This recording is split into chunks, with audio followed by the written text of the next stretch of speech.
ان دونوں نے کہا اے ہمارے رب، ہم نے اپنی جانوں پر ظلم کیا، اور اگر تو نے ہمیں نہ بخشا اور ہم پر رحم نہ کیا تو یقیناً ہم ضرور خسارہ پانے والوں میں سے ہو جائیں گے۔ یہ دعا ہمارے والدین آدم اور حوا علیہم السلام نے مانگی جب انہوں نے بھول کر جنت کے اس درخت میں سے کھا لیا جس سے اللہ تعالیٰ نے ان کو منع کیا تھا۔ تو آدم اور حوا علیہم السلام دونوں نے کہا اے ہمارے رب، ہم نے آپ کی نافرمانی کر کے اس درخت کا پھل کھا کر دراصل اپنی جان پہ ظلم کیا ہے، اور اگر تو نے ہمیں معاف نہ کیا، ہم پہ رحم نہ کیا تو ہم ان لوگوں میں سے ہو جائیں گے جنہوں نے دنیا اور آخرت دونوں میں اپنا حصہ کھو دیا۔ لَنَكُونَنَّ مِنَ الْخَاسِرِينَ۔ یہ وہی کلمات ہیں جو آدم علیہ السلام نے اپنے رب سے سیکھے، اور پھر ان کے ساتھ ان دونوں نے دعا کی تو اللہ سبحانہ تعالیٰ نے دعا قبول کر لی۔ فَتَلَقَّى آدَمُ مِن رَبِّهِ كَلِمَاتٍ فَتَابَ عَلَيْهِ إِنَّهُ هُوَ التَّوَّابُ الرَّحِيمُ۔ تو اس میں ایک بہت بڑی ہوپ ہے، ایک امید ہے کہ اگر ان کلمات کے ساتھ آدم اور حوا علیہ السلام کی دعا قبول ہوئی، ان کو اللہ تعالیٰ نے معاف کر دیا، تو انشاءاللہ اللہ سبحانہ تعالیٰ ہمارے گناہوں کو بھی معاف کر دے گا اور ہمیں بھی بخش دے گا۔ تو قالا، دونوں نے کہا ربنا، اے ہمارے رب، ظلمنا انفسنا، ہم نے اپنی جانوں پر ظلم کیا۔ جب انسان اللہ تعالیٰ کی نافرمانی کرتا ہے، اللہ تعالیٰ کے حکم کی مخالفت کرتا ہے، تو اللہ سبحانہ تعالیٰ کو کوئی نقصان نہیں پہنچتا، اس کا کچھ نہیں جاتا، اس کی بادشاہت، اس کی ملکیت، اس کی قدرت سب اپنی جگہ رہتی ہے، اس کو کسی قسم کا کوئی نقصان نہیں پہنچتا۔ نقصان پہنچتا ہے تو خود انسان کو پہنچتا ہے، گناہ کرنے والے کو پہنچتا ہے۔ لہذا جب انسان اللہ سبحانہ تعالیٰ کی کوئی بات نہیں مانتا یا اللہ کے حکم کی نافرمانی کر کے مخالفت کرتا ہے تو دراصل اپنی جان پر ظلم کرتا ہے۔ ظلم کا مطلب ہوتا ہے کسی چیز کو اس کے خاص مقام پر جو اس کے لیے وہاں نہ رکھنا، خواہ کمی یا زیادتی کر کے یا اس کے صحیح وقت یا اصلی جگہ سے اس کو ہٹا دینا، یہ ظلم ہوتا ہے۔ تو ایک ظلم انسان اللہ تعالیٰ کے ساتھ کرتا ہے جس کو شرک کہا جاتا ہے، کہ عبودیت یا عبادت کا حق صرف اللہ کا ہے۔ جب وہ اللہ سے لے کر کسی اور کو دے دیتا ہے، کسی اور کی عبادت میں لگ جاتا ہے، کسی اور کی پوجا پاٹ میں لگ جاتا ہے، تو اللہ کا حق مارتا ہے، یہ بھی ظلم ہے۔ دوسری قسم کا ظلم وہ ہے جو انسان دوسرے انسان پہ کرتا ہے جب اس کو اس کا حق نہیں دیتا۔ پھر اسی طرح تیسری قسم کا ظلم وہ ہے جو انسان خود اپنی ہی جان پہ کرتا ہے، جیسے قرآن مجید میں آتا ہے فَمِنْهُمْ ظَالِمٌ لِنَفْسِهِ، تو ان میں سے کچھ وہ ہیں جو اپنے آپ پر ظلم کرتے ہیں۔ تو انسان جب بھی گناہ کرتا ہے، چاہے وہ اللہ کے حقوق میں سے کسی حق کو نہ دینا ہو، اور سب سے بڑا حق تو اس کو اپنا معبود ماننا ہے، صرف اسی کی عبادت کرنا ہے، یا بندوں کا حق جب نہیں دیتا، یا پھر اپنی خواہشات کے پیچھے چلتا ہے اور کوئی غلط کام کر بیٹھتا ہے، تو یہ ساری ہی ظلم کی قسمیں ہیں، اور اس میں انسان پر لازم ہو جاتا ہے کہ انسان غلطی کے بارے میں سوچے، اس کا اعتراف کرے، اس کو مان لے، اور پھر اللہ تعالیٰ سے بخشش کی دعا کرے۔ اسی طرح ہم دیکھتے ہیں کہ اللہ تعالیٰ نے کچھ حدود قائم کی ہیں، تلک حدود اللہ قرآن میں آتا ہے، یہ اللہ کی حد ہے، فلا تعتدوها، ان کو کراس نہیں کرو، ان سے آگے نہیں بڑھو۔ تو کسی بھی حد سے تجاوز کرنا یہ بھی ظلم کہلاتا ہے۔ اسی طرح کبیرہ گناہ ہو یا صغیرہ، سب ظلم میں شامل ہوتے ہیں۔ اور جب انسان ظلم کر بیٹھتا ہے، یعنی دوسرے لفظوں میں گناہ کر بیٹھتا ہے، تو پھر اس کے نقصانات کا سلسلہ شروع ہو جاتا ہے۔ قرآن مجید میں اللہ تعالیٰ فرماتا ہے واللہ لا یہدی القوم الظالمین، اللہ ظالم لوگوں کو ہدایت نہیں دیتا، یعنی وہ اللہ کی ہدایت سے محروم ہو جاتے ہیں، وہ اللہ کی محبت سے محروم ہو جاتے ہیں۔ واللہ لا یحب الظالمین، وہ کامیابی سے محروم ہو جاتے ہیں۔ انہ لا یفلح الظالمون، یقیناً ظالم فلاح نہیں پا سکتے۔ ظالموں سے اللہ کا کوئی وعدہ نہیں کہ وہ انہیں بخشے گا یا نہیں۔ لا ینال عہد الظالمین۔ تو ظلم جو ہے، یا دوسرے لفظوں میں گناہ جو ہے، یہ دراصل انسان کو خود ہی نقصان دیتا ہے۔ اس لیے جتنا جلد ہو انسان اپنے آپ کو اللہ سے توبہ کر کے اصلاح کی طرف لے جائے۔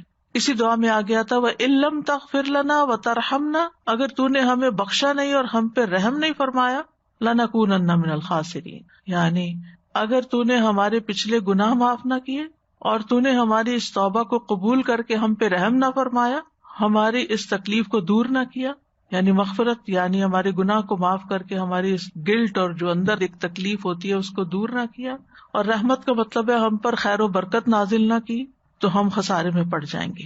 یہاں آپ دیکھیں مغفرت پہلے اور رحمت بعد میں۔ رحمت اس پہ آتی ہے جس کی بخشش ہو جائے، تو خاسرین وہ ہوتے ہیں جو دنیا میں بھی طرح طرح کے نقصان اٹھاتے ہیں اور آخرت میں بھی۔ لیکن اللہ تعالیٰ نے جب آدم علیہ السلام کی توبہ قبول کر لی تو اللہ تعالیٰ نے ان کو پھر چن لیا، ثم اجتباہ ربہ فتاب علیہ وہدی، پھر اس کے رب نے اسے چن لیا، اس پر مہربان ہوا اور اس کی رہنمائی کی۔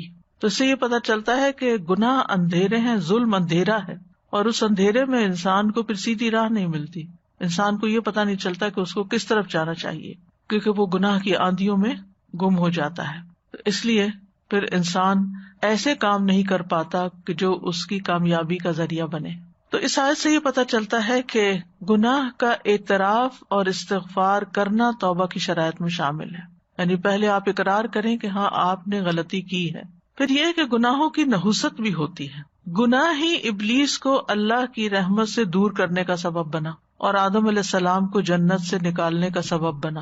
عام طور پر گناہوں کی تقسیم کی جاتی کبیرہ اور صغیرہ، لیکن ہیں دونوں ہی اللہ کی نافرمانی کے کام، کوئی چھوٹا ہے کوئی بڑا ہے۔ چھوٹے گناہ بھی قابل مواخذہ ہوتے ہیں اور چھوٹے گناہ مل کے جمع ہو کے بہت بڑے بھی بن جاتے ہیں۔ پھر اس آیت سے یہ بھی پتہ چلتا ہے کہ اللہ سچے لوگوں کی توبہ قبول کرتا ہے، جو توبہ کرنے میں جلدی کرتے ہیں اور اپنی غلطی کا اعتراف کر لیتے ہیں۔ جیسے ہم دیکھتے ہیں یونس علیہ السلام جب مچھلی کے پیٹ میں گئے تو انہوں نے یہ نہیں کہا کہ میں تو ایک نبی تھا اور میں تو اتنے نیک کام کر رہا تھا، پھر میرے ساتھ یہ کیوں ہو گیا۔ عام طور پر اگر ہم میں سے کسی پر کوئی مشکل آئے تو ہم اپنی صرف نیکیاں یاد کرتے ہیں کہ میں تو اتنی نمازیں بھی پڑھتا تھا، نفل بھی پڑھتا تھا، صدقہ خیرات بھی کرتا تھا، یہ بھی، پھر میرے ساتھ ایسا کیوں ہوا، اور ہم اپنی غلطیاں بھول جاتے ہیں۔ جبکہ اللہ کے نبی یونس علیہ السلام کا اسوہ حسنہ ہمیں کیا بتاتا ہے کہ وہاں پہنچ کر انہوں نے اپنی سابقہ نیکیوں کو یاد نہیں کیا بلکہ اپنی غلطی کا اعتراف کیا کہ غلطی تو میری اپنی ہے، جس کی وجہ سے میں یہاں پہنچا ہوں، جس کی وجہ سے میرے ساتھ یہ ہوا ہے۔ اور یہ بھی اللہ تعالیٰ کی بہت بڑی رحمت ہوتی ہے کہ کسی انسان کو یہ توفیق مل جائے مصیبت آنے کے بعد کہ وہ اپنی غلطیوں، اپنے گناہوں کو یاد کر لے اور پھر ان پر توبہ کرے اور ان پہ معافی مانگے۔ اور بعض اوقات تو امتحان بھی اللہ کی محبت کا نتیجہ ہوتا ہے، یعنی اللہ سبحانہ وتعالیٰ بندے کو طرح طرح سے ہدایت دیتا ہے کہ وہ سیدھے راستے پہ آئے، لیکن وہ آگے دیتا نہیں، پھر اللہ تعالیٰ اس کو کسی نہ کسی طرح آزماتا ہے کہ شاید اب یہ پلٹ ہے، شاید اب یہ میری طرف رجوع کر لے۔ ایک مشکل میں نہیں کرتا، دوسری ڈال دیتا ہے، دوسری سے نکلتے تیسری میں ڈال دیتا ہے تاکہ یہ اللہ کی طرف پلٹے۔ تو کچھ لوگ تو سنبھل جاتے ہیں، پلٹ آتے ہیں، اور کچھ لوگ اور زیادہ بگڑ جاتے ہیں، ہم نے کیا ہی کیا ہے، دوسروں کو بلیم کرتے رہتے ہیں کہ ان کی وجہ سے یہ ہوا میرے ساتھ، میں تو لوگوں کو سمجھا رہا تھا، قوم ہی نہیں مان رہی تھی اس لیے میں نکل آیا۔ وہ جسٹیفائی کرتے تو کر لیتے، لیکن اس کا فائدہ کیا ہوتا؟ وہ تو اللہ تعالیٰ کو قبول نہیں تھی، کیونکہ اللہ کا حکم نہیں آیا تھا کہ آپ اس بستی کو چھوڑیں۔ لہٰذا انہوں نے کیا کیا؟ لا الہ الا انت سبحانک، اللہ تو پاک ہے، تیری کوئی غلطی نہیں، تو ہر عیب سے پاک ہے، غلطی تو میری تھی، انی کنت من الظالمین، میں نے غلط کیا تھا تو مجھے معاف کر دے۔ تو اللہ سبحانہ وتعالیٰ نے ان کی دعا قبول کر لی۔ اس آیت سے بھی یہ بات پتہ چلتی ہے کہ آدم اور حوا نے بھی اعتراف کیا، اور اس آیت سے بھی یہ بات پتہ چلتی ہے، اور اسی طرح اور پیغمبروں کی دعاؤں میں بھی آتا ہے۔ تو اللہ کے نیک بندے وہ ہوتے ہیں جو اپنی نیکیوں سے زیادہ اپنے گناہوں کی طرف نظر رکھتے ہیں، اور نیکیوں کا پرچار کرنے کی بجائے اور ان کے اوپر تکبر کرنے کی بجائے وہ اپنے گناہوں کے بارے میں سوچ کے پشیمان ہوتے ہیں اور اللہ سبحانہ تعالیٰ کی طرف رجوع کرتے ہیں۔ اور توبہ اور استغفار کرنا بذات خود ایک بہت بڑی نیکی ہے، اور کسی کو اس کی توفیق ہو جانا اللہ تعالیٰ کی بہت بڑی رحمت ہے کہ کوئی ریئلائز کر لے اور اس کو توفیق مل جائے اور پھر وہ اللہ کا بن جائے۔ آپ دیکھیں کہ ابلیس نے اللہ کی نافرمانی جان بوجھ کے کی، لیکن جب اس سے باز پرس ہوئی کہ تم نے ایسا کیوں کیا تو اس نے اعتراف کی بجائے تکبر کیا اور اکڑ بیٹھا۔ آدم علیہ السلام سے بھول ہوئی تھی، جان کے نہیں انہوں نے کیا، بھول گئے تھے، لیکن جب انہیں پتا چلا کہ اللہ تعالیٰ ناراض ہے تو انہوں نے اپنی غلطی کا اعتراف کر لیا۔ ابلیس نے اپنی غلطی اور اپنی گمراہی اور نافرمانی کی ذمہ داری اللہ پہ ڈال دی۔ آدم علیہ السلام نے وہ ذمہ داری قبول کر لی کہ آئی واز رانگ۔ نتیجہ کیا نکلا؟ ابلیس ہمیشہ کے لیے ملعون قرار پایا، جبکہ آدم علیہ السلام چن لیے گئے، بارگاہ الہی میں مقرب ہو گئے، نبوت عطا ہوئی۔ تو ابلیس کو اس کی خود پسندی نے تباہ کیا، اور آدم علیہ السلام کو ان کے اعتراف گناہ نے کامیاب کر دیا، کیونکہ اس نے کہا تھا نا انا خیر منہ، اور انہوں نے کہا تھا کہ ربنا ظلمنا انفسنا. تو ہم میں سے ہر وہ شخص جو توبہ کر کے اپنے گناہوں کا اعتراف کرتا ہے وہ دراصل آدم علیہ السلام کی مشابہت اختیار کرتا ہے، اور جو اپنے گناہ پہ اڑا رہتا ہے اور تقدیر کا بہانہ بنا لیتا ہے تو وہ ابلیس کی مشابہت اختیار کرتا ہے. تو آدم علیہ السلام کو ان کی کسی فضیلت نے فائدہ نہیں دیا تھا کہ اللہ نے ان کو اپنے ہاتھ سے بنایا. ہم تو کہتے ہیں ہم تو سید ہیں اور ہم تو بڑے چنے ہوئے لوگ ہیں، تو بڑے نیک لوگ ہیں، ہمارا تو گھرانہ بڑا اونچا ہے، ہم تو کئی قسم کے اپنی خوبیاں یاد کر لیتے ہیں اور اس پہ اڑے رہتے ہیں کہ ہم سے کہاں غلطی ہو سکتی ہے، ہم تو اتنے پڑھے لکھے ہیں، ہم تو اتنا نیکیاں کا کام کرتے ہیں. لیکن آدم علیہ السلام نے ایسی کسی چیز کو اپنے لیے عذر نہیں بنایا کہ اللہ نے مجھے تو اپنے ہاتھ سے پیدا کیا تھا اور فرشتوں سے سجدہ کروایا تھا اور پھر جنت میں بسایا تھا. حالانکہ کتنی نعمتیں ان کو ملی تھی اور از یونیک، وہ خوبیاں کسی اور کو نہیں ملی. لیکن اس کے باوجود جب بھول ہوئی تو فوراً مان گئے. ان کے پاس علم بھی تھا، علم آدم الاسماء کلھا، یعنی یو نیم اٹ، کسی کا گھر جنت کے اندر ہو. دنیاوی اعتبار سے موسٹ سکسیسفل پیپل ہیں کہ جن کو بہت بڑے بڑے ایکڑز میں گھر مل جاتے ہیں اور بڑے بڑے مینشنز میں وہ رہتے ہیں، اور لوگ ان پہ رش کرتے ہیں کہ کتنے خوش قسمت ہیں یہ. اگر کوئی ڈگری ہو اور ایک نہیں کئی ڈگریاں ہو تو پھر تو بات ہی کیا ہے. یعنی مال بھی ہو، اوپر سے علم بھی ہو، اور پھر اوپر سے کسی بڑی شخصیت کے ساتھ رابطہ بھی ہو. وہاں تو اللہ سبحانہ تعالیٰ نے ان کو بنایا تھا. اور پھر یہ کہ سب لوگ ان کے مطیع بھی ہوں، انسان کیا فرشتے بھی آگے جھکے ہوئے ہوں. یعنی کتنی ساری چیزیں تھی تکبر کرنے کی. اگر وہ کرنا چاہتے تو ان ساری چیزوں کو کریڈٹ دے کے اپنے آپ کو بہت بڑی چیز سمجھتے اور اللہ کے آگے جھکنے کو اپنی انا کے خلاف سمجھتے. لیکن انہوں نے اس میں سے کسی چیز کو بھی نہیں سمجھا کہ اس کی وجہ سے میری کوئی بڑائی ہے، بلکہ کیا کہا، ربنا ظلمنا انفسنا وَإِن لَّمْ تَغْفِرْ لَنَا وَتَرْحَمْنَا لَنَكُونَنَّ مِنَ الْخَاسِرِينَ. اللہ اگر تو راضی نہیں نا تو یہ جنت اور یہ فرشتوں کا سجدہ اور یہ علم اور یہ سب کچھ میرے کام نہیں آنے والا، یہ فائدہ نہیں دے گا. یہی حال بندہ مومن کا دنیا میں ہوتا ہے. نہ وہ اپنے مال پہ فخر کرتا ہے، نہ وہ اپنی ڈگریوں پہ اور اپنے علم پہ فخر کرتا ہے، اور نہ ہی وہ اپنے کسی عہدے اور منصب پہ کہ میں اتنے لوگوں کو کنٹرول کرتا ہوں، اتنے لوگ میرے انڈر کام کرتے ہیں. یہ بھی لوگوں کے لیے ایک بڑی فخر کی بات ہوتی ہے نا. لوگ بعض اوقات اپنا تعارف کراتے ہیں نا کہ میری یہ کمپنی ہے اور اتنے لوگ میرے پاس کام کرتے ہیں، تو ایک فخر کی بات ہو جاتی ہے نا. تو وہ تو فرشتے ان کے آگے جھکے تھے، وہ کہہ سکتے تھے میں تو وہ ہوں جس کے آگے فرشتے جھک چکے ہیں، لیکن نہیں.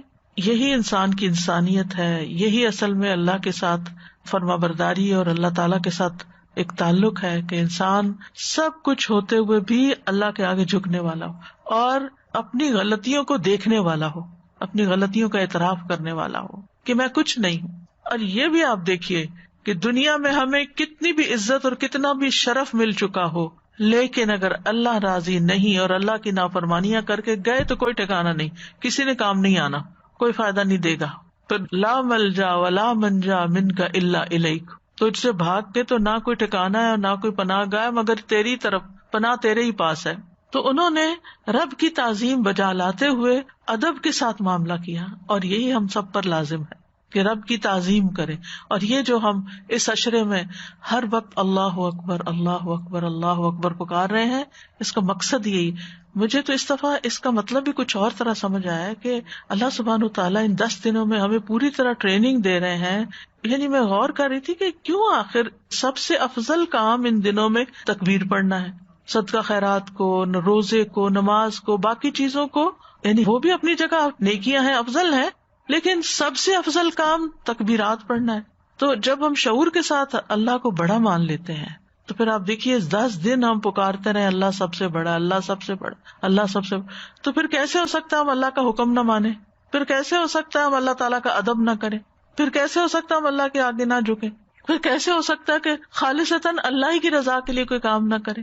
کیونکہ ہمیں بڑوں کے سامنے بڑا بننے کی اور ان کی نظروں میں بڑا بننے کی خواہش ہوتی ہے نا، کہ کوئی بڑا ہمیں اکنالج کرے. آپ دیکھیں چھوٹے چھوٹے بچے بھی ہوتے ہیں نا، تو جب کوئی ان سے بات کرتے پہلے اپنے ماں باپ کو دیکھتے ہیں نا کہ وہ راضی ہیں کہ میں اس سے بات کروں یا میں یہ کام کر لوں. تو اسی طرح جو انسانوں کا غلام ہوتا ہے وہ صرف انسانوں کی طرف دیکھتا ہے، میرے ماں باپ خوش ہیں میں یہ کام کر لوں، کوئی نہیں دیکھتا اللہ خوش ہے یا نہیں. عام طور پہ لوگ صرف اپنے سے اوپر جو بڑا ہے اس کو دیکھ لیں گے.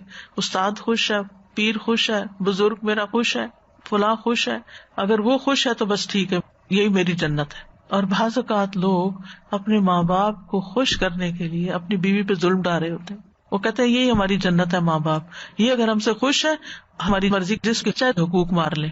تو یہ جو غلطیوں کو نہ جاننا، نہ پہچاننا، نہ ان پہ معافی مانگنا، نہ ان سے نکلنا، یہ ایک اپنی جان پہ ظلم ڈھانا ہے. تو کسی انسان کو اس بات کی توفیق مل جائے کہ وہ اپنی غلطی دیکھ سکے اور اس پر شرمندہ ہو جائے اور پھر اللہ کے آگے جھک جائے، اللہ کو اپنا رب مان لے اور پھر اپنی حالت کو پیش کرے، ظلمنا انفسنا، اللہ جان پہ ظلم ہو گیا، ہم نے غلطی کر لی ہے، اور پھر اپنے معاملے کو اللہ کے سپرد کر دے، وَإِن لَّمْ تَغْفِرْ لَنَا وَتَرْحَمْنَا، اور پھر امید رکھے کہ اللہ ہمیں معاف کر دے گا، اور اگر نہ کیا تو پھر تو کوئی نجات کی جگہ ہی نہیں، لَنَكُونَنَّ مِنَ الْخَاسِرِينَ.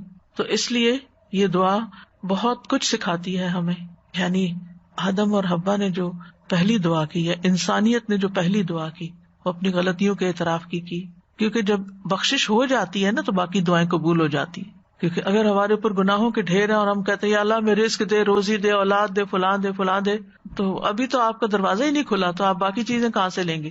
تو سب سے پہلے تو استغفار کر کے، اپنی غلطیاں مان کے، توبہ کر کے اپنے بوجھ ہٹائیں اور اپنی راہیں آسان کریں، اور پھر اللہ کا قرب ملے گا اور پھر رحمت اور بخشش آئے گی.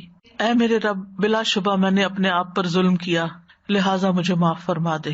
یہ دعا موسیٰ علیہ السلام نے اس وقت مانگی جب ان سے بغیر ارادے کے ایک انسان قتل ہو گیا تھا، بغیر ارادے کے. آدم علیہ السلام نے بھی گناہ کا ارادہ نہیں کیا تھا، اور یہاں موسیٰ علیہ السلام نے بھی جان بوجھ کے غلطی نہیں کی تھی، لیکن بہرحال قتل تو قتل تھا نا، قتل ہو گیا، ایک جان چلی گئی، تو انہوں نے اپنی غلطی کا اعتراف کر لیا، پھر اللہ سے اپنے گناہ کی معافی مانگ لی. قال رب انی ظلمت نفسی فاغفر لی فغفر لہ انہ هو الغفور الرحیم. اے میرے رب، بلا شبہ میں نے اپنے آپ پر ظلم کیا ہے، لہٰذا مجھے معاف کر دے. چنانچہ اللہ نے اسے معاف کر دیا، بلا شبہ وہ بڑا بخشنے والا، رحم کرنے والا ہے. فغفر لہ انہ هو الغفور الرحیم.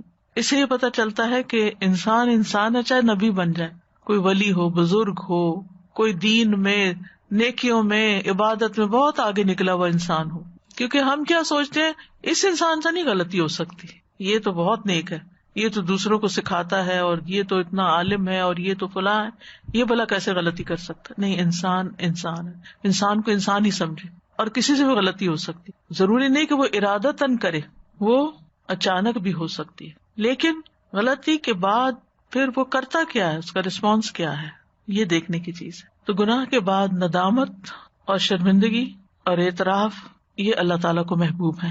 اور یہ کیفیات اسی شخص میں آتی ہیں جو گناہ کے انجام سے ڈرتا ہے، کہ اگر میں نے توبہ نہ کی اور میں اس سے نہ نکلا تو پھر نتیجہ کیا نکلے گا، مجھے اس کے لیے تیار ہونا چاہیے. تو عقل مند انسان وہ ہوتا ہے جو کسی بھی گناہ کے نتیجے کو دیکھتا ہے، وہ گناہ کو نہیں دیکھتا بڑا کہ چھوٹا. کیونکہ کچھ لوگ تو اسی چکر میں رہتے ہیں، یہ کبیرہ گناہ ہے یا صغیرہ گناہ ہے. تو بات کبیرہ صغیرہ کی نہیں ہے، بات ہے رول توڑنے کی. تو غلطی کے بعد، گناہ کے بعد ندامت کا اظہار کرنا چاہیے، اور اپنے گناہ کو بڑا خیال کر کے انجام سے ڈرنا چاہیے، اور اپنے ظلم کے ذکر کو وسیلہ بنانا چاہیے کہ رب میں نے واقعی ظلم کیا ہے اپنے آپ پر، تو آپ اس کو معاف کر دیں. تو معافی مانگنے سے پہلے ظلم کا اعتراف کرنا جو ہے، غلطی کو ماننے کی بات کرنا، اپنی زبان سے اقرار کرنا کہ اللہ میرے سے غلطی ہوئی ہے. اچھا، بعض لوگ صرف کہہ دیتے نا سوری، ٹھیک ہے سوری بھی خیر، لیکن اس کی سوری واقعی پھر سوری ہوتی ہے جو کہتے ہیں کہ آئی واز رانگ. لیکن یہ جملہ بولنا بہت مشکل کام. خالی سوری لفظ کہہ دینا پھر آسان ہوتا ہے، لیکن یہ اعتراف کرنا کہ آئی واز رانگ، یہ بہت بڑے دل کی بات ہوتی ہے. اور یہاں بخشش ہوئی بھی اس وجہ سے کہ زبان سے بولا گیا کہ ظلمت نفسی انی کنت من الظالمین، ربنا ظلمنا انفسنا. اور پھر یہ کہ گناہ ہونے کے فوراً بعد توبہ کرنا، اس کو ڈیلے نہیں کرنا، پرولونگ نہیں کرنا. کیوں؟ اس لیے کہ گناہوں کے اپنے نقصان ہوتے ہیں. بہت سی چیزیں ایسی ہوتی ہیں نا کہ اگر آپ ان کا بر وقت علاج نہ کریں، مثلا کچھ بیماریاں ایسی ہوتی ہیں آپ ان کا بر وقت علاج نہ کریں تو بڑھ جاتی، مثلا کینسر. اگر آپ علاج نہیں کریں تو وہ گریڈ 1 سے 2 میں، 2 سے 3، 3 سے 4 میں جائے گا اور ہلاکت کا سبب بنے گا. تو اس کو جتنا جلدی پکڑ لیا جائے اور جتنا جلدی اس کا علاج ہو جائے اتنا ہی اچھا ہے. اسی طرح کچھ اور بیماریاں بھی ہو سکتی ہیں، یعنی جسمانی بیماریاں، اسی طرح اخلاقی بیماریاں. اگر انسان ان سے توبہ نہیں کرتا تو وہ بڑی ہوتی جاتی. اسی طرح دو لوگوں کے بیچ میں کوئی مس انڈرسٹینڈنگ ہو گئی ہے، میاں بیوی میں جھگڑا ہو گیا ہے، اگر جلدی صلح کر لیں گے اور ایک دوسرے کو منا لیں گے تو دل صاف ہو جائیں گے، بوجھ ہلکے ہو جائیں گے، گاڑی پھر چل پڑے گی. اور اگر نہیں، دونوں اگر اکڑ گئے، ضد میں آ گئے، مجھے تو معاف نہیں کرنا یا میری یہ شان کے خلاف، پھر تو وہ ٹوٹ ہی جاتا ہے نا رشتہ، پھر باقی تھوڑی رہتا ہے. نبھا وہی سکتے ہیں جو اپنی غلطیوں کا اعتراف کرتے، کیونکہ دونوں کے اندر غلطیاں ہو سکتی ہیں نا، ہم میں سے کوئی بھی فرشتہ نہیں ہوتا. لیکن اگر ایک بھی صرف سوری کرتا رہے اور دوسرا سوری نہ کرے یا دوسرا کبھی بھی اپنی غلطی نہ مانے، پھر بھی مشکل ہو جاتی.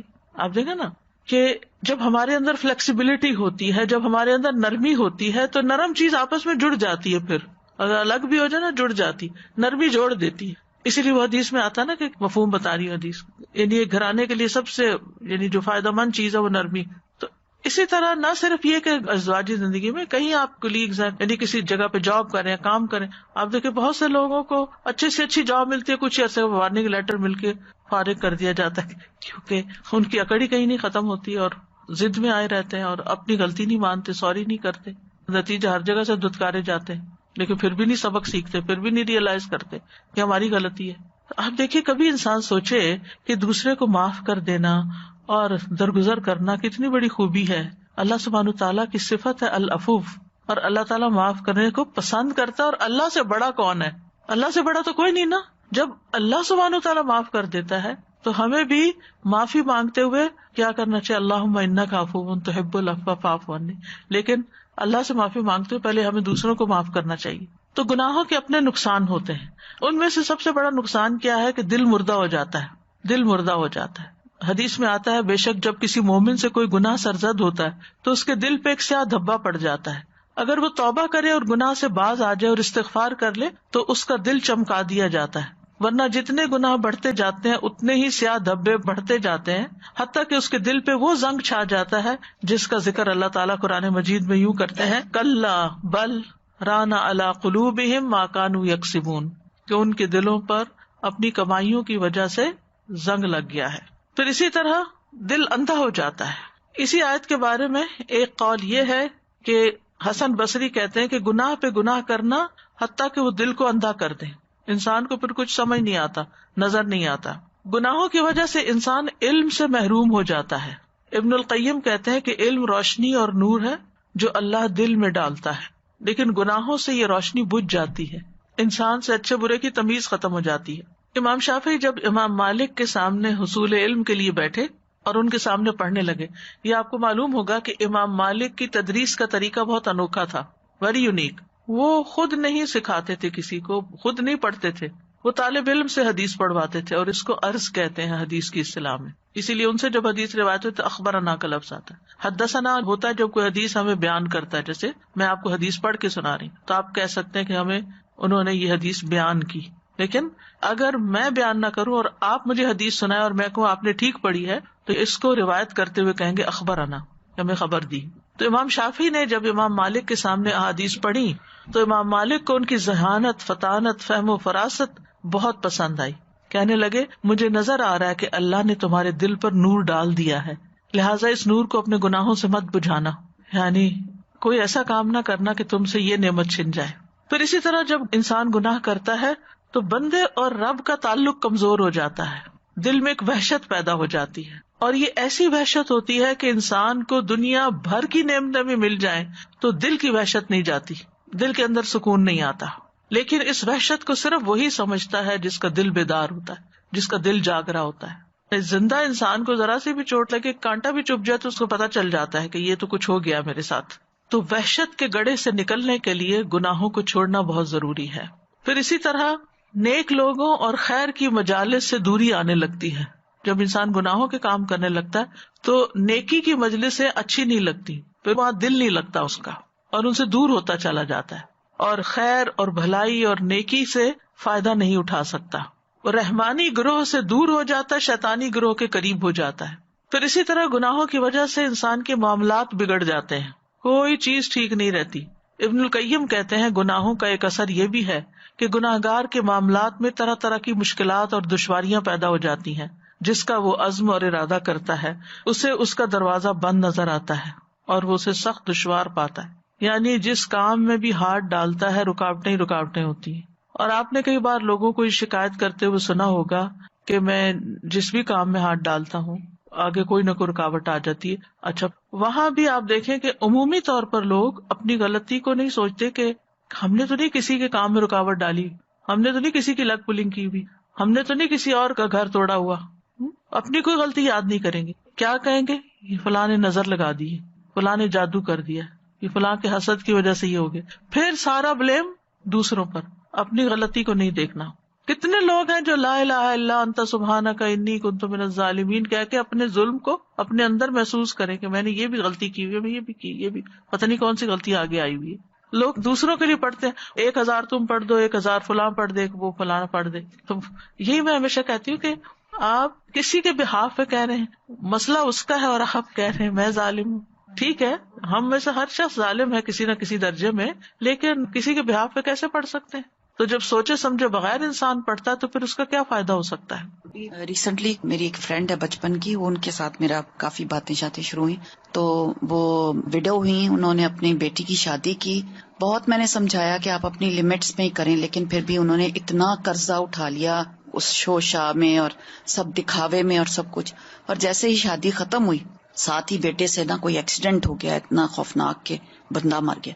اب وہ بار بار اب جو نیک بندہ ملتا ہے اس کو کہتی میرے بیٹے کے لیے دعا کریں، وہ لوگ معاف کر دیں، وہ معاف کر دیں. اور پھر پتہ نہیں میرے سے بات کرتے کرتے اس کو ایک دم احساس ہوا کہ میں نے بہت دکھاوا کر دیا، تو یہ تو نہیں ہوا کہ بھئی یہ مجھے اس کی سزا ملی. میں نے کہا اللہ نے آپ کو خود ہی سجا دیا، اب آپ استغفار کریں. تو یہ ہوتا ہے کہ ہمیں خود کو احساس نہیں ہوتا، جب آپ کسی سے بات کرتے ہیں تو کئی دفعہ آپ کی وہ بات اللہ تعالیٰ سجا بھی دیتا ہے. وہ لیئرز آ جاتی ہیں نا اوپر، وہ ہٹتی ہیں تو پھر انسان کو آئینہ نظر آتا ہے. پھر یہ کہ ابن القیم کہتے ہیں کہ عمر، رزق اور عبادت کی برکت چھن جاتی ہے. کہ گناہوں کی ایک سزا یہ بھی ہے کہ عمر، رزق، علم، عمل، اطاعت، عبادت کی برکتیں چھن جاتی ہیں. دین و دنیا کی خیر و برکت گناہگار سے سلب کر لی جاتی ہے. نافرمان بندے کو آپ سب سے زیادہ خیر و برکت سے خالی پائیں گے. نہ اس کی عمر میں برکت ہوگی، نہ اس کے دین و دنیا کے کسی کام میں، کسی کام کا نہیں. کیونکہ اللہ تعالیٰ کا وعدہ ہے وَلَوْ أَنَّ أَهْلَ الْقُرَىٰ آمَنُوا وَاتَّقَوْا لَفَتَحْنَا عَلَيْهِمْ بَرَكَاتٍ مِّنَ السَّمَاءِ وَالْأَرْضِ وَلَٰكِن كَذَّبُوا فَأَخَذْنَاهُمْ بِمَا كَانُوا يَكْسِبُونَ. اور اگر ان بستیوں کے رہنے والے ایمان لاتے اور پرہیزگاری اختیار کرتے تو ہم ان پر آسمان و زمین کی برکتوں کے دروازے کھول دیتے، لیکن انہوں نے جھٹلایا تو ہم نے انہیں اس کی وجہ سے پکڑ لیا جو وہ کمائی کرتے تھے. اس سے یہ پتہ چلتا ہے کہ جب بہت سارے لوگ کسی بستی میں ایسے ہوں تو پھر ساری بستی کی شامت آ جاتی ہے. آپ دیکھیں کہ اس وقت کورونا کے بعد جو دنیا بھر کے حالات ہوئے ہیں، یعنی ہر سیکٹر متاثر ہو رہا ہے. سب ان مشکلات کی، اکنامک کرائسس کی، پتہ نہیں کون کون سی فلاسفیاں بیان کر کے کہاں کہاں کے ریزنز بتا رہے ہیں، لیکن کوئی یہ نہیں کہتا کہ ہماری بھی کوئی غلطیاں ہیں، یا ہم نے جو اسراف اتنا شروع کر دیا ہے، جو ریسورسز کو اتنا ضائع کرنا شروع کر دیا ہے، اور جو غلط جگہ پر اسپینڈنگ شروع کر دی ہے جہاں نہیں کرنی چاہیے، اور اس کے علاوہ بھی اللہ کی نافرمانیوں کے بے شمار کام شروع کر دیے. ان میں سے کسی چیز کی اصلاح تو کریں. کہیں تو ہم اپنی غلطیوں کو دیکھیں کہ ہم نے کہاں غلطی کی ہے کہ جس کی وجہ سے یہ ساری صورت ہے. زمین بھی وہی، آسمان بھی وہی، پھر کیوں قلت ہو رہی ہے؟ کہیں تو غلطی ہے نا. اس طرف کوئی جاتا ہی نہیں، سوچتا ہی نہیں، ایک دوسرے کو بلیم کرتے رہتے ہیں. فلاں کرپٹ ہے، فلاں چور ہے، فلاں ایسا ہے، فلاں ویسا ہے. ہم اگر ساری زندگی یہی کرتے رہے کہ دوسروں کی غلطیوں کو ہی اچھالتے رہے اور اپنی کسی غلطی کو نہ دیکھا اور اپنی اصلاح نہ کی، تو کبھی بھی حالات نہیں بدل سکتے ہمارے ہاتھوں. اللہ تعالیٰ فرماتے ہیں وَأَن لَوِ اسْتَقَامُوا عَلَى الطَّرِيقَةِ لَأَسْقَيْنَاهُم مَّاءً غَدَقًا. اور اگر یہ لوگ سیدھے رستے پر قائم رہتے تو ہم انہیں ضرور بہت وافر پانی پلاتے. پانی سے مراد دنیا کی نعمتیں اور ساری رونقیں، ہم ان کو نعمتیں عطا کرتے. پھر کیونکہ گناہوں کے ارتکاب سے بندے کی روزی بھی کم ہو جاتی ہے، رزق روزی کم ہو جاتی ہے، عمر بھی کم ہو جاتی ہے. ابن القیم کہتے ہیں کہ گناہوں کی ایک تاثیر یہ ہے کہ گناہ عمر کو تباہ کر دیتے ہیں. عمر کی ساری برکتیں بندے سے چھن جاتی ہیں. یعنی جس طرح نیکی عمر کو بڑھاتی ہے، اسی طرح فسق و فجور کم کرتا ہے. اس کا کیا مطلب ہے؟ یعنی یہ بھی ہو سکتا ہے جیسے رسول اللہ صلی اللہ علیہ وسلم نے فرمایا عمر میں اضافہ صرف نیکی ہی کرتی. یعنی آپ نیکی کرو اپنی ذات میں یا کسی انسان کے ساتھ بھلا کرو تو اس سے عمر میں برکت ہو جائے گی. یعنی چاہے آپ 50 سال جیے، 60-70 سال جیے، لیکن اس میں آپ بہت اچھے اچھے کام کر جائیں گے. یعنی آپ اپنی آخرت کی اچھی تیاری کر جائیں گے. برکت کا مطلب ہوتا ہے چھوٹی چیز میں بڑا فائدہ ہو. پھر اسی طرح ذلت اور صغار مسلط ہو جاتی ہے. سلمان تمیمی کہتے ہیں کہ ایک آدمی تنہائی میں اللہ کی نافرمانی کرتا ہے، اکیلے کو گناہ کرتا ہے، جب وہ صبح کرتا ہے تو اس پر نافرمانی کی ذلت چھائی ہوئی ہوتی ہے. حسن بصری کہا کرتے تھے اگرچہ گھوڑے ان کو شاہانہ چال سے لے جا رہے ہوں اور خچر ان کو بگا رہے ہوں، نافرمانی کی ذلت ان کی گردنوں سے چپکی رہتی ہے. اللہ نے اس بات کے علاوہ کا انکار کر دیا کہ وہ ان کو ذلیل کرے جو اس کی نافرمانی کرتے ہیں. یعنی چاہے دنیاوی شان و شوکت ان کے پاس بہت ہوتی، اندر کا سکون نہیں ہوتا. جو اللہ کی اطاعت کرتا ہے اللہ اس کا ولی بن جاتا ہے. اللہ ولی الذین آمنوا یخرجہم من الظلمات الی النور. عبداللہ بن عباس کہتے ہیں نیکی کی چہرے پر خاص چمک ہوتی ہے اور دل پر اس کی خاص روشنی ہوتی ہے. نیکی کی وجہ سے رزق میں بھی برکت آتی ہے، بدن طاقتور ہوتا ہے، لوگوں کے دلوں میں آپ کی محبت بڑھتی ہے. جبکہ برائی کی وجہ سے چہرے پر پھٹکار پڑتی ہے، دل سیاہی میں ڈوب جاتا ہے، بدن بھی کمزور ہو جاتا ہے، روزی میں برکت نہیں رہتی، لوگ بھی بغض کرنے لگتے ہیں. پھر اسی طرح حال اور مستقبل کی نعمتوں کا زوال ہو جاتا ہے. ابن القیم کہتے ہیں کہ گناہوں کی ایک سزا یہ بھی ہے کہ ان سے حاضر اور موجود انعام زائل ہو جاتے ہیں اور انسان آئندہ آنے والی نعمتوں سے بھی محروم ہو جاتا ہے. یعنی اس کو خیر و بھلائی ملنے والی ہوتی ہے، اس سے محروم ہو جاتا ہے. آپس کی محبت ختم ہو جاتی ہے. نبی صلی اللہ علیہ وسلم فرمایا کرتے تھے اس ذات کی قسم جس کے ہاتھ میں محمد صلی اللہ علیہ وسلم کی جان ہے، جو دو آدمی بھی آپس میں ایک دوسرے سے محبت کرتے ہوں اور ان دونوں کے درمیان جدائی ہو جائے، الگ ہو جائیں وہ، تو وہ یقیناً ان میں سے ایک کے گناہ کی وجہ سے ہوگی. یعنی ویسے ان کی آپس میں بہت محبت تھی لیکن جدائی ہو گئی. کیوں ہوئی؟ ان میں سے ایک کے گناہ کی وجہ سے ساتھ چلا گیا. کبھی سوچتے نہیں لیکن یہ مسند احمد کی حدیث ہے اور نبی صلی اللہ علیہ وسلم جو بات بتاتے ہیں وہ وحی پر مبنی ہوتی ہے. آپ اپنے دل سے نہیں بتا رہے ہوتے، اللہ تعالیٰ کی طرف سے دل میں ڈالا جاتا ہے. پھر اسی طرح جب بندہ گناہ اور معاصی کے کام کرنے لگتا ہے تو شیطان مسلط ہو جاتا ہے اور وہ اسے اور غلط رستوں پہ لے جاتا ہے. اسی وجہ سے انسان پھر ایک گناہ کے بعد ایک گناہ کرنے لگتا ہے، ایک ظلم کے بعد ایک اور ظلم ڈالنے لگتا ہے. وَمَن يَعْشُ عَن ذِكْرِ الرَّحْمَنِ نُقَيِّضْ لَهُ شَيْطَانًا فَهُوَ لَهُ قَرِينٌ. جو شخص رحمان کے ذکر سے آنکھیں بند کر لیتا ہے ہم اس پر ایک شیطان مسلط کر دیتے ہیں جو اس کا ساتھی بن جاتا ہے. بعض گناہوں پر لعنت کی گئی ہے جیسے سود کا کھانا اور کھلانا. پھر اسی طرح گودنے والی اور گدوانے والی اور جو ٹیٹوز بناتے ہیں. پھر انسان نیکیوں سے محروم کر دیا جاتا ہے، یعنی نیکی کرنے کے مواقع نہیں ملتے اس کو اور نیکیوں کے دروازے بند ہوتے جاتے ہیں. گناہ کی وجہ سے بعض اوقات انسان ایسی نیکی سے محروم ہو جاتا ہے جو نیکی دنیا و مافیا سے بہتر تھی، وہ اپرچونٹی چلی گئی. جو بزنس کرتے ہیں ان کو معلوم ہے کہ بعض بزنس ایسے ہوتے ہیں کہ آپ اس میں ہاتھ ڈال دیں تو آپ کہیں سے کہیں پہنچ جاتے ہیں. ایک ہی ڈیل کافی ہو جاتی ہے آپ کو بہت اونچا لے جانے کے لیے، اور اگر وہ ڈیل ہاتھ سے چلی جائے، موقع چلا جائے، کوئی اور آگے آ جائے تو انسان ساری زندگی ریگریٹ کرتا رہتا ہے، کاش میرے پاس ہوتی وہ چیز تو میں آج کہاں سے کہاں ہوتا. آپ بعض اوقات کو سودا کر رہے ہوتے ہیں تو چھوٹی موٹی بات کی وجہ بن جاتی ہے، آپ پیچھے ہٹ جاتے ہیں اور بعد میں آپ کو احساس ہوتا ہے کہ آپ نے غلط کیا. تو ایسے ہی نیکیوں کے بھی مواقع ہوتے ہیں، خاص طور پر ان 10 دنوں میں. یہ 10 دن پورے سال سے افضل ہے اور ان میں سب سے آسان کام اللہ کا ذکر ہے جو ہم ہر حال میں کر سکتے ہیں. لیکن پھر بھی میں نے دیکھا ہے کہ لوگ ادھر ادھر کی فضول باتیں کرنے سے باز نہیں آتے. کہیں 2 لوگ مل گئے، ادھر ادھر کی گپ شپ شروع ہو گئی، بیکار کی باتیں، بیکار کے تبصرے، بیکار کے مشورے جن کا کوئی فائدہ نہیں، بولے جا رہے، ذکر نہیں کرتے، نہ کرنے دیتے ہیں، نہ خود کرتے ہیں نہ کرنے دیتے ہیں. ظاہر ہے کہ جب آپ کے سر پہ کوئی آ کے کھڑا ہو جو فضول باتیں کرنے، آپ ذکر کر بھی رہے ہو تو ہر جملے میں بھولیں گے. احساس نہیں ہے نا زیاں کا، نقصان کا، کہ ہم کتنا بڑا نقصان کریں، ایک اپنا اور ایک دوسرے کو خلل ڈالنے کا. تو یہ ہم سب سوچے سب سے افضل عمل ان دنوں میں تکبیر پڑھنے کا. ہم ایک دن میں کتنی پڑھ لیتے ہیں، کتنی دفعہ پڑھتے ہیں؟ آخر محروم کیوں ہے؟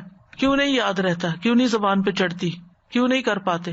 کیا ہمیں یقین نہیں ہے کہ واقعی یہ سب سے افضل کام ہے؟ مانتے بھی ہیں ہاں ہے، پھر کرتے بھی نہیں ہے، پھر یہ کیسا یقین ہے؟ تو ضرور انسان کو سوچنا چاہیے کہ کیا چیز رکاوٹ بنی ہوئی ہے آخر میرے آگے. پھر بعض اوقات یہ ہوتا ہے کہ ایک گناہ کئی گناہوں میں ملوث کر دیتا ہے انسان، وہ ایک نہیں ہوتا. جیسے ایک جھوٹ بولتا ہے نا انسان، کئی اور بولنے پڑ جاتے ہیں اس کو. پھر توبہ کا ارادہ کمزور ہوتا ہے ایسے بندے کا، یعنی گناہوں کی کثرت کی وجہ سے. وہ کہتا ہے توبہ کس لیے کرنی ہے، میں تو اتنا گناہگار ہوں اور میرا نہیں خیال میں ان سے نکل سکتا ہوں اور یہ چھوڑنا سب کچھ مشکل ہے، لہذا توبہ بھی نہیں کرتا. اور جب توبہ نہیں کرتا تو گناہوں کے ساتھ جینا سیکھ جاتا ہے، گناہ کی نفرت بھی دل سے چلی جاتی ہے، وہ اس کی عادت سی بن جاتی ہے. اگر دل پہ بوجھ ہے تو بوجھ لیے لیے لیے پھر رہا ہے، اور پھر گناہوں کو حقیر سمجھنے لگتا ہے انسان. عبداللہ بن مسعود کہتے ہیں کہ مومن اپنے گناہوں کو ایسے محسوس کرتا ہے جیسے وہ کسی پہاڑ کے نیچے بیٹھا ہو اور ڈرتا ہے کہ اس کے اوپر نہ گر جائے، اور بدکار اپنے گناہوں کو مکھی کی طرح ہلکا سمجھتا ہے کہ اس کے ناک کے پاس سے گزری اور اس نے اپنے ہاتھ سے یوں بے پرواہی سے اسے بگا دیا. پھر اسی طرح گناہوں کی وجہ سے بلائیں اترتی ہیں، مصیبتیں آتی ہیں. وما اصابکم من مصیبت فبما کسبت ایدیکم ویعفو عن کثیر، اور تمہیں جو بھی مصیبت پہنچی تو وہ اس کی وجہ سے جو تمہارے ہاتھوں نے کمایا، اور وہ بہت سی چیزوں سے درگزر کر جاتا ہے. حضرت عمر نے جب حضرت عباس سے بارش کی دعا کرنے کے لیے کہا تو انہوں نے کہا، اے اللہ، بے شک مصیبتیں گناہوں کی وجہ سے نازل ہوتی ہیں اور انہیں صرف توبہ ہی ہٹا سکتی ہے. بعض گناہوں کی سزا دنیا میں ہی مل جاتی ہے انسان کو. نبی صلی اللہ علیہ وسلم نے فرمایا، کوئی گناہ اس لائق نہیں کہ اس کے کرنے والے کو دنیا میں جلدی سزا دے دی جائے اور اس کے ساتھ ساتھ آخرت میں بھی اس کی سزا جمع رکھے اللہ تعالیٰ، جیسا کہ ظلم و زیادتی اور قطع رحمی ہے. یعنی کسی پہ ظلم کرنا اور خون کے رشتوں کو کاٹنا، یہ ایسے گناہ ہیں کہ جن کی وجہ سے انسان پہ دنیا میں بھی مشکل آتی ہے، پھر جسمانی بیماریاں لگ جاتی ہیں. نبی صلی اللہ علیہ وسلم نے فرمایا، جب بھی کسی رگ یا آنکھ کو نقصان پہنچتا ہے تو وہ کسی نہ کسی گناہ کی وجہ سے ہوتا ہے، لیکن جو تکالیف اللہ تعالیٰ ویسے ہی ٹالتا رہتا ہے وہ کہیں زیادہ ہوتی ہیں. نبی صلی اللہ علیہ وسلم نے فرمایا، جب کسی قوم میں بدکاری عام ہو جاتی ہے، زنا، اور وہ اعلانیہ اس کا ارتکاب کرتے ہیں تو ان میں طاعون اور ایسی مختلف بیماریاں پھیل جاتی ہیں جو ان سے پہلوں میں نہیں ہوتی، یعنی وہ بیماری پہلے کبھی نہیں سنی ہوتی. پھر بر و بحر میں فساد پیدا ہو جاتا ہے، یعنی پوری دنیا میں پھیل جاتا ہے فساد. عمومی طور پر عذاب آتا ہے، قوموں کی ہلاکت کا سبب بنتا ہے، باقی مخلوق پر بھی گناہوں کے اثرات پڑتے ہیں. ابو ہریرہ کہتے ہیں، ظالم کے ظلم کی وجہ سے چڑیاں اپنے گھونسلوں میں مر جاتی ہیں، ایک بارش نہیں ہوتی، پھر ان کو فوڈ نہیں ملتی، ختم ہو جاتی ہیں. مجاہد کہتے ہیں، قحط سالی میں جانور اور چوپائے ظالم انسانوں پہ لعنت بھیجتے ہیں جن کی وجہ سے برسات رک گئی.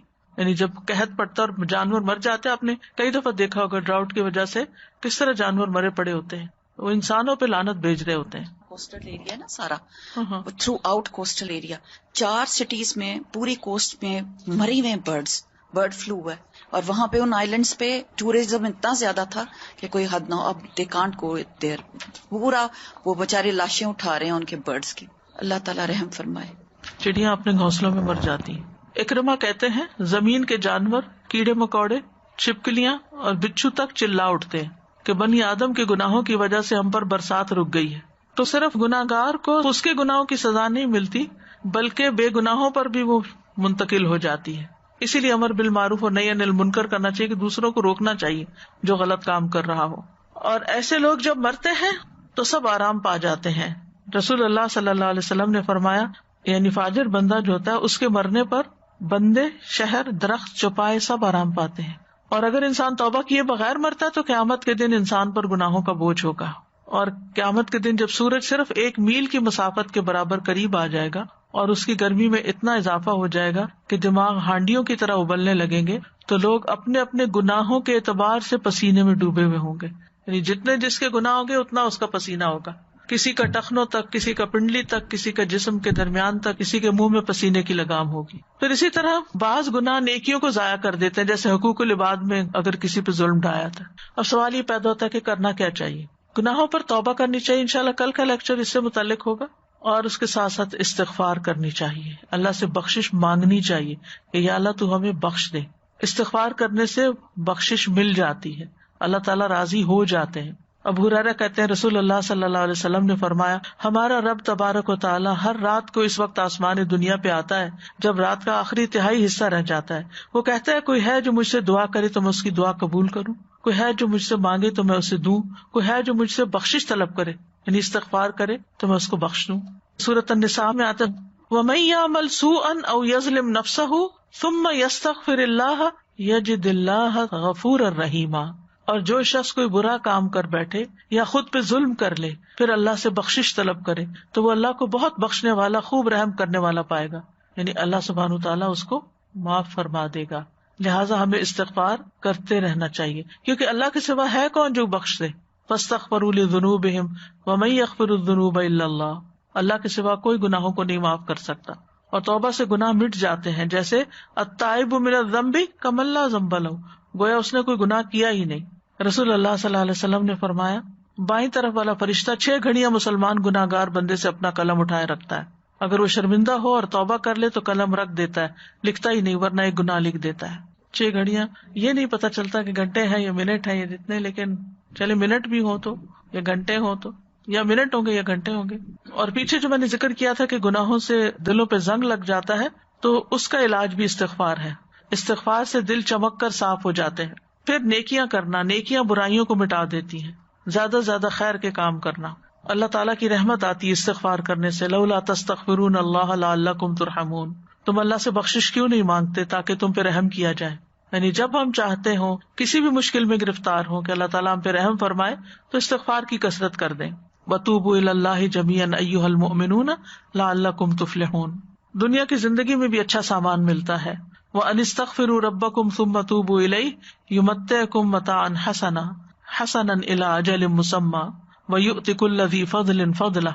سورۃ ہود میں آتا ہے, اور یہ کہ تم لوگ اپنے گناہ اپنے رب سے معاف کراؤ, پھر اس کی طرف متوجہ رہو, وہ تم کو ایک وقت مقرر تک اچھا سامان زندگی دے گا اور زیادہ عمل کرنے والے کو زیادہ ثواب دے گا. تو اس سے پتہ چلتا ہے کہ دنیا میں بھی سامان زندگی ملتا ہے اگر انسان استغفار کرتا رہتا ہے. سورۃ نوح میں آتا ہے, تو میں نے کہا اپنے رب سے معافی مانگ لو, یقیناً وہ ہمیشہ سے بہت معاف کرنے والا ہے, وہ تم پر بہت برستی ہوئی بارش اتارے گا اور مالوں اور بیٹوں کے ساتھ تمہاری مدد کرے گا, اور تمہیں باغات عطا کرے گا, اور تمہارے لیے نہریں جاری کر دے گا. یہ سارے استغفار کے فائدے ہیں. استغفار کرو گے تو معاف بھی کر دے گا, بارش بھیجے گا, مال اور بیٹے عطا کرے گا, باغات عطا کرے گا, نہریں جاری کر دے گا. یہی وہ چیزیں ہیں جن کی انسان خواہش کرتے ہیں, ان کی تمنا رکھتے ہیں. سورۃ ہود میں آتا ہے, پیغمبر نے کہا وَيَا قَوْمِ اسْتَغْفِرُوا رَبَّكُمْ ثُمَّ تُوبُوا إِلَيْهِ, اور اے میری قوم اپنے رب سے استغفار کرو پھر توبہ کرو. یرسل السماء علیکم مدرارا, وہ تم پر خوب بارشیں برسائے گا. ویزدکم قوۃ الی قوتکم, اور تمہیں تمہاری قوت کے ساتھ اور قوت دے گا, تمہاری نفری بڑھا دے گا, تمہیں اسٹرانگ نیشن بنا دے گا. ولا تتولوا مجرمین, اور مجرم بنتے ہوئے منہ نہ موڑو. اسی طرح بیماریوں کا علاج بھی ہے. قتادہ کہتے ہیں یہ قرآن تمہیں تمہاری بیماری اور علاج بتاتا ہے. گناہ تمہاری بیماری ہے اور استغفار ان کا علاج ہے. پھر سینے کی گھٹن اور تنگی دور ہوتی ہے, دل کو تندرستی اور سلامتی ملتی ہے. اگر دل سے سچا استغفار نکلتا رہے تو اللہ تعالیٰ دل کی تندرستی اور سلامتی لوٹا دیتا ہے, کیونکہ گناہ کی وجہ سے انسان کے اوپر بوجھ آ جاتا ہے, بے چینی آ جاتی ہے. پھر جب انسان استغفار کرتا ہے تو دوبارہ اس کا دل خوش ہو جاتا ہے.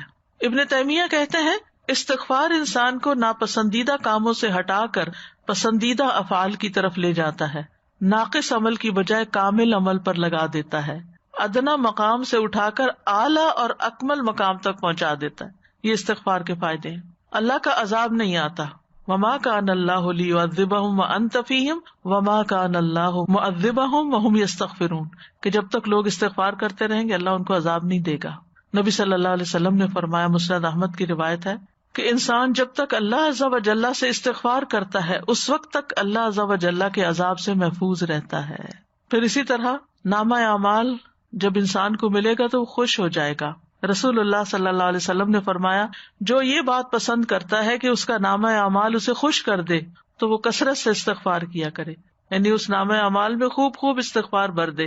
نبی صلی اللہ علیہ وسلم نے یہ بھی فرمایا, مبارک ہو اس کو جو اپنے نامہ اعمال میں کثرت سے استغفار پائے, اور پھر اللہ کی طرف توبہ کرنا جنتوں میں داخل کرنے کا سبب ہے. اب کرنے کے کام کیا ہیں کہ ہم سب انسان ہیں, خطا کار ہیں, ہم سے غلطیاں ہوتی ہیں, ہم جانے انجانے غلطیاں کر جاتے ہیں, ہم غلطیاں کر کے بھول جاتے ہیں. بعض اوقات غلطی کر کے ہمیں احساس بھی نہیں ہوتا کہ ہم نے غلط کیا جب تک کوئی یاد نہ کرائے. تو ایسے میں انسان سب سے زیادہ استغفار کا محتاج ہے, انسان کو استغفار کرتے رہنا چاہیے.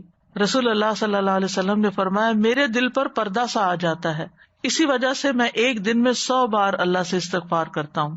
یہ اللہ کے رسول ہیں جو معصوم ہیں. ابن عمر کہتے ہیں آپ مجلس میں رب اغفر لی وتب علی انک انت التواب الرحیم 100 مرتبہ شمار کرتے تھے. پھر یہ ہے کہ انسان جب استغفار کرے تو پورے یقین کے ساتھ کرے کہ اللہ تعالیٰ معاف کرے گا. یہ نہیں سوچنے تھے پتہ نہیں مجھے تو معاف کرے گا یا نہیں کرے گا, نہیں, پورے یقین کے ساتھ پورے عزم سے دعا کرے. اللہ تعالیٰ کے اوپر کوئی چیز بڑی نہیں کہ وہ عطا نہ کر سکے, وہ سب کچھ دے سکتا ہے, معافی بھی دے سکتا ہے. پھر یہ کہ جیسے ہی گناہ ہو جائے فوراً توبہ کی جائے اور سچی توبہ کی جائے, توبۃ نصوحا. اور سچی توبہ کا مطلب یہ کہ انسان پھر وہ گناہ دوبارہ نہ کرے، لیکن انسان ہونے کے ناطے اگر پھر ہو جائے تو پھر توبہ کرے، شرمندہ ہو کر واپس اللہ کی طرف آئے، دور نہ جائے، اپنے گناہوں پر نادم ہو، انسانوں کے حق میں گناہ کیا تو ان سے معافی مانگ لے، گناہوں سے ڈرتے رہنا چاہیے، کسی بھی سٹیج پر آپ پہنچ جائیں نیکی کی پھر بھی ڈریں۔ ابو ایوب کہتے ہیں ایک آدمی نیک عمل کرتا ہے اور اس عمل پر بھروسہ کرنے لگتا ہے، میں نے تو حج کر لیا، میں نے تو قرآن پڑھ لیا، میں نے تو صدقہ کر لیا، میں نے تو اتنے نوافل پڑھ لیے، تو انسان اپنی اس نیکی کو انف سمجھنے لگتا، بہت ہو گیا، بہت کچھ کر لیا، پھر چھوٹے چھوٹے گناہوں کا ارتکاب کرنے لگتا ہے، تو جب وہ قیامت کے دن اللہ سے ملاقات کرے گا تو اس کے گناہوں نے اس کو گھیر رکھا ہوگا، وہ چھوٹے چھوٹے چھوٹے چھوٹے چھوٹے چھوٹے وہ سارے اس کے ارد گرد ہوں گے۔ اور ایک آدمی برا عمل کرتا ہے پھر ہمیشہ اس سے ڈرتا ہے، یہاں تک کہ اللہ کو قیامت کے دن اس حال میں ملے گا کہ بے خوف ہوگا، یعنی جو ڈرتے ہوئے استغفار کرتے ہوئے زندگی بسر کرتا ہے وہ جب وہاں جائے گا تو ہر چیز صاف ہو چکی ہے، خوش ہوگا۔ اور آخری چیز اور اہم ترین چیز یہ کہ اللہ تعالیٰ سے ہم دعا کرتے رہیں، اور سب سے پہلے یہی دعائیں، ربنا ظلمنا انفسنا وان لم تغفر لنا وترحمنا لنکونن من الخاسرین۔ پھر موسیٰ علیہ السلام کی دعا، رب انی ظلمت نفسی فاغفر لی۔ پھر ربنا اغفر لنا ذنوبنا واسرافنا فی امرنا وثبت اقدامنا وانصرنا علی القوم الکافرین۔ اے ہمارے رب ہمارے گناہ بھی معاف فرما، اور ہمارے کام میں اگر کوئی زیادتی ہو گئی ہے تو اسے بھی معاف کر دے، ہمیں ثابت قدم رکھ اور کفار کے مقابلے میں ہماری مدد فرما۔ یہاں اسراف کا لفظ آیا ہے، صرف ہر وہ کام جو انسان انجام دیتا ہے اور حد سے بڑھ جاتا ہے، باؤنڈریز میں نہیں رہتا، یعنی حد سے تجاوز کرنا اسراف کہلاتا ہے۔ اعتدال پہ رہنا بڑا ضروری ہے، نہ انسان کم کرے نہ زیادہ کرے۔